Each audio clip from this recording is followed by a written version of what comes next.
Hello guys, ಹೇಗಿದ್ದೀರಾ? Welcome to rich ಚಾನಲ್ಗೆ ಸ್ವಾಗತ ಸುಸ್ವಾಗತ. ಸ್ನೇಹಿತರೆ, ಇವತ್ತಿನ ಈ ವಿಡಿಯೋದಲ್ಲಿ ಗೃಹಲಕ್ಷ್ಮಿ ಬಗ್ಗೆ ಒಂದು ಅಪ್ಡೇಟನ್ನು ಕೊಟ್ಟಿದ್ದಾರೆ. ಇದರ ಬಗ್ಗೆ ಫುಲ್ಲು ಡೀಟೇಲ್ ಆಗಿ ತಿಳಿಸ್ಕೊಡುವಂಥ ಒಂದು ಪ್ರಯತ್ನ ಮಾಡ್ತಾ ಇದ್ದೀನಿ. ದಯವಿಟ್ಟು ನಮ್ಮ ಚಾನಲ್ಗೆ ಯಾರಾದರೂ ಫಸ್ಟ್ ಟೈಮ್ ವಿಸಿಟ್ ಮಾಡಿದರೆ ಕೂಡಲೇ ಸಬ್ಸ್ಕ್ರೈಬ್ ಮಾಡಿಕೊಂಡು ಹಾಗೆ ಬೆಲ್ ಐಕಾನ್ ಬಟನ್ ಮೇಲೆ ಕ್ಲಿಕ್ ಮಾಡಿ.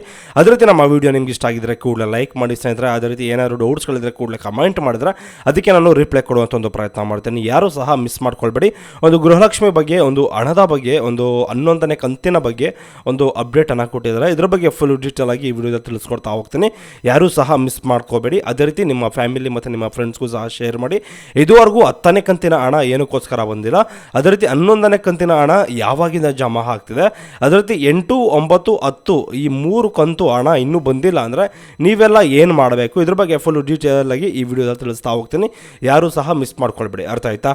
ಮೊದಲನೇದಾಗಿ 8, 9, 10ನೇ ಕಂತಿನ ಹಣ ಇನ್ನೂ ಬಂದಿಲ್ಲ ಅಂದರೆ ನಿಮಗೆ ಏನು ಮಾಡಬೇಕು ಅಂದರೆ, ಮೊದಲು ಗೃಹಲಕ್ಷ್ಮಿಗೆ ಸಂಬಂಧಪಟ್ಟಿರುವ ಈ KYC ಮಾಡಿಸಲೇಬೇಕು.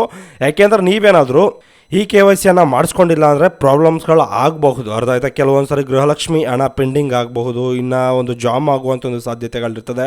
ಯಾಕೆಂದರೆ ಅಕೌಂಟ್ಗೆ ಕರೆಕ್ಟಾಗಿ ಬೀಳ್ತಾ ಇರಲ್ಲ ಹಣ, ಈ ಒಂದು ರೀಸನಿಂದ. ಅರ್ಥ ಆಯ್ತಾ? ನೀವೇನು ಮಾಡ್ತೀರಾ ಅಂದರೆ, ಒಂದು 7, 8, 9, 10ನೇ ಕಂತಿನ ಹಣ ಇದರಲ್ಲಿ ಯಾವುದಾದ್ರೂ ಪರವಾಗಿಲ್ಲ, ಇನ್ನೂ ಪೆಂಡಿಂಗ್ ಇದ್ರೆ, ಅರ್ಥ ಆಯ್ತಾ, ನಿಮ್ಮ ಖಾತೆಗೆ ಇನ್ನೂ ಹಣ ಜಮಾ ಆಗಿಲ್ಲ ಅಂದರೆ ನೀವೇನು ಮಾಡಬೇಕು ಅಂದರೆ, ಸಿಂಪಲ್ಲಾಗಿ ನೀವು ಒಂದು ಗೃಹಲಕ್ಷ್ಮಿಗೆ ಸಂಬಂಧಪಟ್ಟವಾಗಿ ಒಂದು KYC ಅಪ್ಡೇಟ್ ಮಾಡಬೇಕಾಗುತ್ತೆ. ಅದೇ ರೀತಿ ತುಂಬ ಇಂಪಾರ್ಟೆಂಟ್ ಆಗಿರುವಂಥದ್ದು ರೇಷನ್ ಕಾರ್ಡ್ ಆಗಿರ್ಬೋದು, ಆಧಾರ್ ಕಾರ್ಡ್ ಆಗಿರ್ಬೋದು, ಈ ಎರಡರಲ್ಲಿ ಏನಾದ್ರು ತಿದ್ದುಪಡಿ ಮಾಡಿಸ್ಕೊಂಡಿದ್ರು ಈ ಥರ ಒಂದು ಸಮಸ್ಯೆಗಳು ಬರಬಹುದು. ಅರ್ಥ ಆಯ್ತಾ? ಈಗ ಫಾರ್ ಎಕ್ಸಾಂಪಲ್ ಹೇಳಬೇಕು ಅಂದರೆ, ರೇಷನ್ ಕಾರ್ಡ್ ಏನಾದರೂ ತಿದ್ದುಪಡಿ ಮಾಡಿಸ್ಕೊಂಡಿದ್ರೆ, ಆಧಾರ್ ಕಾರ್ಡ್ ಏನಾದರೂ ತಿದ್ದುಪಡಿ ಮಾಡಿಸ್ಕೊಂಡಿದ್ರೆ, ಈ ಥರ ಏನಾದರೂ ತಿದ್ದುಪಡಿಗಳು ಮಾಡಿಸ್ಕೊಂಡಿದ್ರೆ, ಕರೆಕ್ಷನ್ಸ್ ಮಾಡಿಸ್ಕೊಂಡಿದ್ರೆ, ರೇಷನ್ ಕಾರ್ಡ್ಗೆ ಸಂಬಂಧಪಟ್ಟರೋ ಹಾಗೆ ಕರೆಕ್ಷನ್ಸ್ ಏನಾದರೂ ಸಹ ಅದನ್ನೂ ಅಷ್ಟೇ ಮಾಡಿಸ್ಕೊಂಡಿದ್ರೆ ಪೆಂಡಿಂಗ್ ಆಗುವಂಥ ಒಂದು ಸಾಧ್ಯತೆಗಳು ಹೆಚ್ಚಾಗಿರ್ತದೆ. ಯಾಕೆ ಅಂದರೆ, ಈ ಥರ ಒಂದು ತಿದ್ದುಪಡಿ ಮಾಡಿಸ್ಕೊಳ್ಳೋದ್ರಿಂದ ಏನಾದರೂ ಒಂದು ಪೆಂಡಿಂಗ್ ಇರುವಂಥ ಒಂದು ಚಾನ್ಸಸ್ ತುಂಬ ಇರ್ತದೆ. ಅರ್ಥ ಆಯ್ತಾ? ಇದನ್ನು ಒಂದು ಸುಮಾರು ದಿನಗಳಿಂದ ತಿಳಿಸ್ಕೊಟ್ಟಿದ್ರು, ಈ ಥರ ಮಾಡಿಸ್ಕೊಂಡಿದ್ರೆ ಗೃಹಲಕ್ಷ್ಮಿ ಹಣ ಬರೋದಿಲ್ಲ ಅಂತ. ಬಟ್ ಆದರೆ ಏನಾದರೂ ಇನ್ನೂ ಬಂದಿಲ್ಲ ಅಂದರೆ ಈ ಒಂದು ರೀಸನ್ಸ್ಗಳು ಇರಬಹುದು. ಅರ್ಥ ಆಯ್ತಾ? ನಿಮಗೇನಾದರೂ ಇನ್ನೂ ಗೃಹಲಕ್ಷ್ಮಿ ಹಣ ಒಂದು 8, 9, 10ನೇ ಕಂತು ಇನ್ನೂ ಬಂದಿಲ್ಲ ಅಂದರೆ ನೀವೇನು ಮಾಡಬೇಕು ಅಂದರೆ, ನಿಮ್ಮ ಹತ್ರದಲ್ಲಿರುವಂಥ ಒಂದು ಮಹಿಳಾ ಮತ್ತು ಮಕ್ಕಳ ಕಲ್ಯಾಣ ಇಲಾಖೆಗೆ ವಿಸಿಟ್ ಮಾಡಿ ಅಲ್ಲಿ ಒಂದು ಕಂಪ್ಲೇಂಟನ್ನು ರೈಸ್ ಮಾಡಿ. ಅರ್ಥ ಆಯ್ತಾ? ಇನ್ನೂ ಬಂದಿಲ್ಲ ಅಂತ ration card, Aadhaar card, bank passbook, statement ಇದನ್ನೆಲ್ಲ ತೊಗೊಂಡೋಗಿ ತೋರಿಸಿ ಅವರಿಗೆ. ಒಂದು ಸ್ವಲ್ಪ ಅವರು ನಿಮ್ಮ ಪ್ರಾಬ್ಲಮ್ನ ಸಾಲ್ವ್ ಮಾಡಿಕೊಡುವಂಥ ಒಂದು ಪ್ರಯತ್ನ ಮಾಡ್ತಾರೆ. ಅದೇ ರೀತಿ ಇವತ್ತಿನ ಈ ವಿಡಿಯೋದಲ್ಲಿ ಭರ್ಜರಿ ಆಗಿರುವಂಥ ಗುಡ್ ನ್ಯೂಸ್ ಏನಿದು, ಮೊದಲೇ ಹೇಳಿರೋ ಹಾಗೆ ಭರ್ಜರಿ ಗುಡ್ ನ್ಯೂಸ್ ಇದೆ ಅಂತ ತಿಳಿಸ್ಕೊಟ್ಟಿದ್ದೀನಿ. ಬಟ್ ಆದರೆ ಇವತ್ತಿನ ಈ ವಿಡಿಯೋದಲ್ಲಿ ಏನಪ್ಪ ಅಂದರೆ ಭರ್ಜರಿ ಗುಡ್ ನ್ಯೂಸು. ಸುಮಾರು 11ನೇ ಕಂತಿನ ಹಣ ಎಷ್ಟೋ ಜನಕ್ಕೆ ಜಮಾ ಆಗಿದೆ, ಇನ್ನೂ ಸಹ ಆಗ್ತಿದೆ. ಅರ್ಥ ಆಯ್ತಾ? ಈಗ ಗೃಹಲಕ್ಷ್ಮಿಗೆ ಕೆಲವೊಂದು ರೂಲ್ಸ್ಗಳಿದೆ. ಅರ್ಥ ಆಯ್ತಾ? ಗೃಹಲಕ್ಷ್ಮಿ 11ನೇ ಕಂತಿನ, ಅರ್ಥ ಆಯ್ತಾ? ಈಗ ರೇಷನ್ ಕಾರ್ಡ್ ತಿದ್ದುಪಡಿ ಮಾಡಿಸ್ಕೊಂಡಿದ್ರೆ ಬರೋದಿಲ್ಲ, ಕೆಲವೊಂದು ಕಂಡೀಷನ್ಸ್ಗಳನ್ನು ಹಾಕಿದ್ದಾರೆ. ಅರ್ಥ ಆಯ್ತಾ? ರೇಷನ್ ಕಾರ್ಡ್ ತಿದ್ದುಪಡಿ ಆಗಿರ್ಬೋದು, ಆಧಾರ್ ಕಾರ್ಡ್ ಆಗಿರ್ಬೋದು, ಏನಾದರೂ ಕರೆಕ್ಷನ್ಸ್ ಮಾಡಿಸ್ಕೊಂಡಿದ್ರು ಸಹ ಪೆಂಡಿಂಗ್ ಆಗುವಂಥ ಒಂದು ಚಾನ್ಸಸ್ ತುಂಬಾ ಇರ್ತದೆ.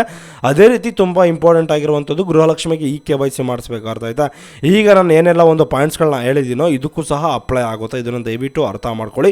ಅದೇ ರೀತಿ ಗೃಹಲಕ್ಷ್ಮಿ 11ನೇ ಕಂತಿನ ಹಣ ಸುಮಾರು 20ನೇ ತಾರೀಕಿಂದ ಆಗ್ತಾ ಇದ್ದಾರೆ. ಅರ್ಥ ಆಯ್ತಾ? 20ನೇ ತಾರೀಕಿಂದ ಹಿಡಿದು ಇನ್ನೂ ಜಮಾ ಆಗಿರ್ಬೋದು. ಇವತ್ತು ಆಲ್ರೆಡಿ ಡೇಟು 31, ಆಲ್ರೆಡಿ ಗೃಹಲಕ್ಷ್ಮಿ ಒಂದು ಜಮಾ ಆಗಿರ್ತದೆ. ನಿಮಗೂ ಇನ್ನೂ ಸಹ 11ನೇ ಕಂತಿನ ಹಣ ಜಮಾ ಆಗಿಲ್ಲ ಅಂದರೆ ಕೂಡಲೇ ಕಮೆಂಟ್ ಮಾಡಿ, ಅದಕ್ಕೆ ನಾನು ರಿಪ್ಲೈ ಕೊಡುವಂಥ ಒಂದು ಪ್ರಯತ್ನ ಮಾಡ್ತೀನಿ. ಅಕಸ್ಮಾತ್ ಏನಾದರೂ ಇನ್ನೂ ಬಂದಿಲ್ಲ ಅಂದರೆ ನೀವು ಸ್ವಲ್ಪ ದಿನ ವೆಯ್ಟ್ ಮಾಡಿ. ನೆಕ್ಸ್ಟ್ ತಿಂಗಳು 20ನೇ ತಾರೀಕು ಒಳಗಡೆ ಹಾಕುವಂಥ ಒಂದು ಚಾನ್ಸಸ್ ಇರ್ತದೆ. ಇಲ್ಲಾಂದರೆ ನೆಕ್ಸ್ಟ್ ತಿಂಗಳು 10ನೇ ತಾರೀಕು ಒಳಗಡೆ ಹಾಕುವಂಥ ಒಂದು ಚಾನ್ಸಸ್ ತುಂಬಾ ಇರ್ತದೆ. ಅರ್ಥ ಆಯ್ತಾ? ಈ ಥರ ಒಂದು ಗೃಹಲಕ್ಷ್ಮಿ ಹಣವನ್ನು ನಿಮಗೆ ಅಪ್ಡೇಟ್ ಮಾಡ್ತಾರೆ. ಯಾರೂ ಸಹ ಮಿಸ್ ಮಾಡ್ಕೊಳ್ಬೇಡಿ. ಯಾಕೆಂದರೆ ಬಂದಿಲ್ಲದೆ ಇರೋರು, ಅರ್ಥ ಆಯ್ತಾ, 10ನೇ ತಾರೀಕು ಒಳಗಡೆ ಹಾಕ್ತಾರೆ. ಅರ್ಥ ಆಯ್ತಾ? ಬಂದಿದ್ರೆ ಪ್ರತಿಯೊಬ್ಬರಿಗೂ ಸಹ ಕಮೆಂಟ್ ಮಾಡಿ. ಅರ್ಥ ಆಯ್ತಾ? ಎಷ್ಟು ಜನಕ್ಕೆ ಬಂದಿದೆ, ಎಷ್ಟು ಜನಕ್ಕೆ ಬಂದಿಲ್ಲ ಅಂತ ನಾವು ಸ್ವಲ್ಪ ತಿಳ್ಕೊಳ್ಳೋಣ. ಅರ್ಥ ಆಯ್ತಾ? ಓಕೆ, ಸೊ ಬಾಯ್, ನೆಕ್ಸ್ಟ್ ವಿಡಿಯೋದಲ್ಲಿ ಸಿಗೋಣ. ಇದೇ ರೀತಿ ಯಾವುದಾದ್ರೂ ಅಪ್ಡೇಟಿಂಗ್ ಆದ ವಿಚಾರಗಳು ನಿಮಗೆ ಬೇಕು ಅಂದರೆ ನಮ್ಮ ಚಾನಲ್ಗೆ ಕೂಡಲೇ ಸಬ್ಸ್ಕ್ರೈಬ್ ಮಾಡಿಕೊಂಡು ಹಾಗೆ ಬೆಲ್ ಐಕಾನ್ ಬಟನ್ ಮೇಲೆ ಕ್ಲಿಕ್ ಮಾಡಿ.